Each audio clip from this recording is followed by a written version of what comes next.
सभी को नमस्कार। मैं दीपक गुप्ता आपका फिर से स्वागत करता हूँ हमारे यूट्यूब चैनल दीपक कॉमर्स एकेडमी पे। सो फ्रेंड्स, आज का हमारा टॉपिक है financial statement of sole proprietorship chapter 18। इसका मतलब क्या है, इसे हम नॉर्मल भाषा में कहते हैं फाइनल अकाउंट्स। फाइनल अकाउंट्स होता क्या है? फाइनेंशियल स्टेटमेंट वो स्टेटमेंट जो अकाउंटिंग पीरियड के एंड में बनती है प्रॉफिट और लॉस जानने के लिए और फाइनेंशियल पोजीशन जानने के लिए, उसे कहते हैं फाइनेंशियल स्टेटमेंट या फिर फाइनल अकाउंट्स। ठीक है, इसके अंतर्गत दो चीज़ें आती हैं, तीन चीज़ें sorry. First, trading account. Second हो गया आपका P&L अकाउंट। P&L को प्रॉफिट एंड लॉस अकाउंट कहते हैं, मैंने शॉर्ट फॉर्म में लिख दिया। और थर्ड हो गया आपका बैलेंस शीट।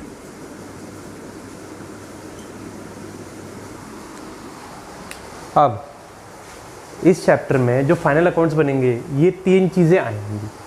ठीक है, ये दो तो होते हैं हमारे प्रॉफिट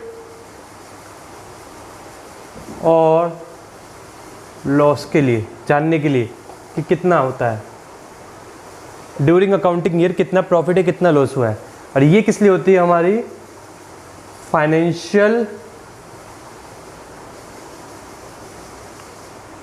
पोजीशन के लिए।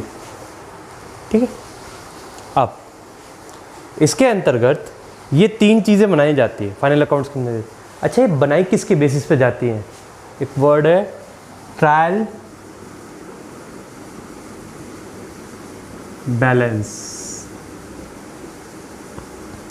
ये आपको क्वेश्चन में दे रखा होगा। आज हम सारा इंट्रोडक्शन कवर करेंगे, थ्योरी पार्ट करेंगे, प्रैक्टिकल नेक्स्ट क्लास से होएगा। ट्रायल बैलेंस आपको दे रखा होगा, उसके बेसिस पे पहले आप ट्रेडिंग अकाउंट बनाएंगे। ट्रेडिंग अकाउंट में आप ये देखेंगे आपने क्या परचेज़ करा है, क्या सेल करा है, कितना प्रॉफिट हुआ है परचेज और सेल से, ये सब होता है। प्रॉफिट एंड लॉस अकाउंट में सारे के सारे रिवेन्यू एक्सपेंडिचर आएंगे, वो हम अभी आपको आगे पढ़ाएंगे जब बताएंगे। ठीक है, और बैलेंस शीट में आपको पता है फाइनेंशियल पोजीशन आपकी आती ही है। ठीक है, अब तो हो गई यहाँ तक की कहानी। अब इसके बाद बात करते हैं हम अपनी, चलिए डस्टर नहीं मिल रहा। अब हम लेते हैं अपनी बुक टी एस ग्रेवाल। इसमें कुछ ऑब्जेक्टिव्स और नीड्स दे रखे हैं। बुक है T S Grewal, class 11th 18.2। Objective और नीड ऑफ फाइनेंशियल स्टेटमेंट, क्या ज़रूरत होती है फाइनेंशियल स्टेटमेंट्स की। Trading in profit loss account क्यों बनाया जाता है? उसे एक तो इनकम स्टेटमेंट भी कहते हैं। क्यों बनाया जाता है? डिटरमाइन ग्रॉस प्रॉफिट और ग्रॉस लॉस। ग्रॉस प्रॉफिट या ग्रॉस लॉस जानने के लिए ट्रेडिंग अकाउंट बनाया जाता है। इसके अंदर की थ्योरी आप खुद पढ़ेंगे, मैं आपको मोटे मोटे तौर पे बता रहा हूँ। Determine net profit net loss. अच्छा, ग्रॉस प्रॉफिट और नेट प्रॉफिट में डिफरेंस क्या है? ग्रॉस प्रॉफिट वो प्रॉफिट होता है जिसके अंतर्गत ये टैक्स वैक्स सब जुड़ा हुआ होता है। नेट प्रॉफिट में से टैक्स वैक्स सब हटा के जो बचता है वो हमारा नेट प्रॉफिट होता है। ठीक है, comparison with previous year profit. आप इस साल के प्रॉफिट को पिछले साल से कंपेयर कर सकते हैं, और अगर आपको इस साल कम प्रॉफिट हुआ है तो आप जांचेंगे कि क्यों कम हुआ है, क्या कमी आ रही है। उससे आप अपनी इंटरनली देखेंगे, एक्सटर्नली देखेंगे कि फर्म में क्या गलतियाँ हो रही हैं, ये बाहर से हमारी क्या वीकनेस हो रही है। स्ट्रेंथ और वीकनेस का पता चलता है कंपेयर करने से। Detail of expense and income, expense और इनकम, खर्चों का और आमदनी का पता चलता है कि कितने खर्चे हो रहे हैं, कितनी आमदनी हो रही है। मैंने बताया ना P&L अकाउंट बनेगा, प्रॉफिट एंड लॉस अकाउंट, उसमें से ओवरऑल सारे के सारे एक्सपेंडिचर्स और इनकम आएंगे आपकी। ठीक है, फिर आएगा रिजर्व्स। रिजर्व्स क्या होते हैं? Reserves are part of profit. ये किस लिए बनाए जाते हैं? ये दो तीन चीज़ों के लिए बनाए जाते हैं। कई बार ऐसा हो जाता है कि हमारा प्रॉफिट नहीं हुआ, हमें डिविडेंड देना है, तो हम लोग क्या करते हैं? रिजर्व से उठा कर दे देते हैं, क्योंकि कंपनी की लायबिलिटी है। एक बार को इक्विटी वालों को दे ना दे, पर प्रेफरेंस वालों को तो डिविडेंड मिलना है, डिवेंचर्स वालों को इंटरेस्ट मिलना है, और कोई हमें लॉस हुआ है तो हम वहाँ से कवर कर लेते हैं। और दूसरा पॉइंट ये है, अगर हमें प्रॉफिट हुआ है तो डिविडेंड को हम रिजर्व को हम क्या कहते हैं, फर्म को एक्सटेंड करने में कहीं इन्वेस्ट कर सकते हैं। इस टाइप से होता है, रिजर्व इसलिए बनाया जाता है। अच्छा, नेक्स्ट टॉपिक है रेशियो। रेशियो क्या होता है? जैसे फाइनेंशियल स्टेटमेंट को जानने के लिए 2-3 चीज़ें बताई गई हैं, ट्रेडिंग अकाउंट, पीएनएल अकाउंट और बैलेंस शीट, ये इनफ नहीं है। अब पूरा का पूरा टाइम तो धरा नहीं है किसी भी कंपनी के इन्वेस्टर के पास कि आपकी पूरी की पूरी ये सब देखें। तो रेशियो एक टूल है जिसमें छोटी छोटी चीज़ें दे रखी होती हैं, उससे वो जांच सकता है कि कितने प्रॉफिट में, इसकी स्ट्रेंथ क्या है, वीकनेस क्या है, एक पैरामीटर्स के टाइप में है, जिसे कहते हैं ना पैमाना, तो उस टाइप में है रेशियोज़। अच्छा, नेक्स्ट टॉपिक है बैलेंस शीट, उसे पोजीशन स्टेटमेंट भी कहते हैं। आप इसके अंदर का खुद पढ़ेंगे, मैं सिर्फ मोटे मोटे तौर पे बता रहा हूँ। Ascertaining financial position, balance sheet हमें ये बताती है कि हमारी फाइनेंशियल पोजीशन क्या है एट द एंड में, हम किस स्तर पर हैं, ठीक है ना। कंपैरिजन विद प्रीवियस ईयर, वही सेम टॉपिक है, जैसे वहाँ प्रॉफिट चेंज वो कर रहे थे कंपेयर, या previous year balance sheet change कर रहे हैं। डिटरमाइनिंग सॉल्वेंसी पोजीशन, सॉल्वेंसी क्या होती है? एक वर्ड होता है इंसॉल्वेंट और एक होता है सॉल्वेंट। सॉल्वेंट वो लोग होते हैं जो अपनी शॉर्ट टर्म लायबिलिटीज़ को देने में समर्थ होते हैं, और इनसॉल्वेंट का मतलब है दिवालिया, कंगाल हो गया, उस पर 1 रुपया नहीं है और उस पर लायबिलिटीज़ तब भी है, उसकी प्रॉपर्टी भी बिक गई, घर भी बिक गया, उसका जेवर भी बिक गए, सब कुछ हो गया, बट वो कंगाल हो गया है और वो अपनी लायबिलिटीज़ नहीं चुका पा रहा है, ठीक है ना। अब इसके बाद ये जो यूज़र्स ऑफ फाइनेंशियल स्टेटमेंट है ये आप खुद पढ़ेंगे। इंटरनल यूज़र्स में ऑनर्स को क्यों ज़रूरत होती है, मैनेजमेंट को क्यों ज़रूरत होती है, एम्प्लॉय ट्रेडिशन को, एक्सटर्नल है, क्रेडिटर्स को क्यों ज़रूरत है, ये सब चीज़ें आप खुद पढ़ेंगे।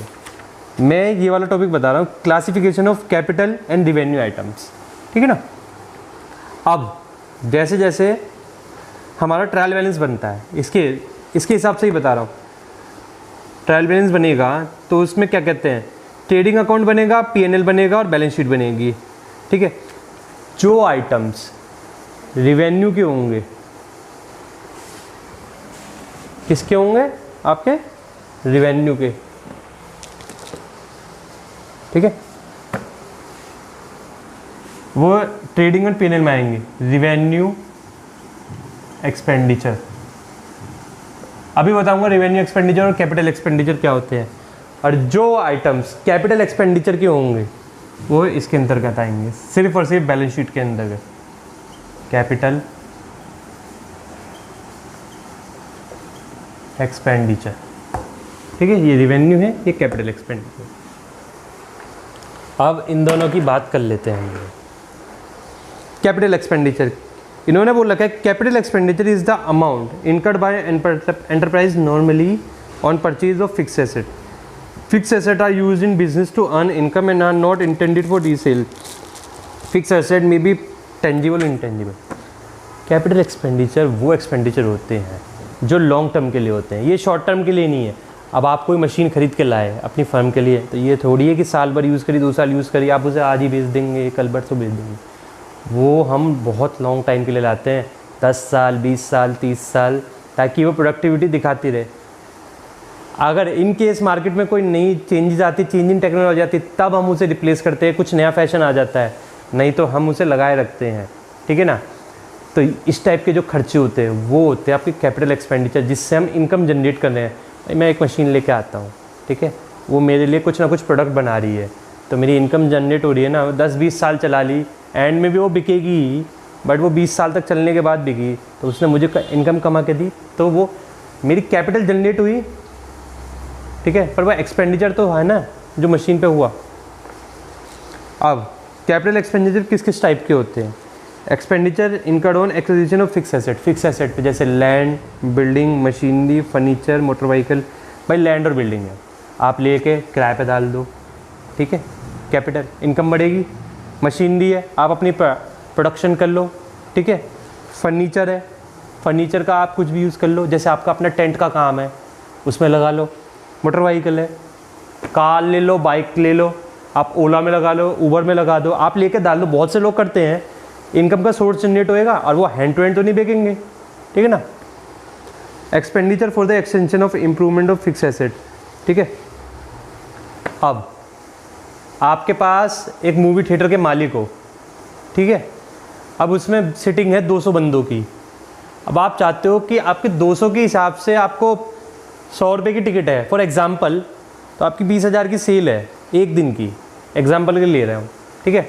अब आप सोचते हो आपको कई साल हो गए यार 20,000 की सेल हो रही है, इम्प्रूवमेंट ही नहीं हो रही, तो आपने क्या करा, आपने कुछ खर्चा करा, उससे जो हॉल की थी ना, एक तो आपने इम्प्रूवमेंट करा दी, एक्सटेंशन करा दिया, 200 की जगह तो 300 सीट्स करा दी, ठीक है, छत को बढ़िया करा दिया, बढ़िया एसी लगवा दिए, बढ़िया सिस्टम लगवा दिया, लोग और आ रहे हैं धड़ल्ले से, आप उसकी 100 की 150 की कर दो टिकट, ठीक है, 15 या 45,000 रुपये की सेल हो जाएगी, ठीक है ना। तो ये हो गया इसका point. Expenditure incurred to bring the fix asset to place there see expenditure, instalment में कोई लगा दिया, मशीनरी इंस्टॉल करनी है, उस पर जो खर्चा होएगा वो कैपिटल एक्सपेंडिचर में आएगा। Reconditioning of old fix asset, कोई पुरानी मशीन है उसे सही करा रहे हो, ठीक है, उसके रिपेयर्स में जो खर्चा होएगा वो आएगा। Expenditure incurred to acquire the right to do business, ठीक है, कोई बिज़नेस कर रहे हो, कोई बिज़नेस करने के लिए मान लो बहुत सी चीज़ें चाहिए होती हैं मान लो आपका एक्सपोर्ट इंपोर्ट का बिजनेस है, आपके बहुत सारी डॉक्यूमेंट्री चाहिए होती है, वो डॉक्यूमेंट्स का वर्क होता है, तो वो सब लाइसेंस लेने के लिए, सर्टिफिकेट्स लेने के लिए जो भी खर्चा होगा वो कैपिटल एक्सपेंडिचर होगा, क्योंकि जो वो खर्चा हो रहा है वो लॉन्ग टाइम के लिए हो रहा है। ये नहीं कि आज लिया लाइसेंस कल को ख़त्म कर दिया वो बिज़नेस, ऐसे नहीं होता, ठीक। एक्सपेंडिचर इनकर for purchase of intangible asset, intangible assets क्या है, जिन्हें हम छू नहीं सकते, देख सकते हैं, महसूस कर सकते, ठीक है।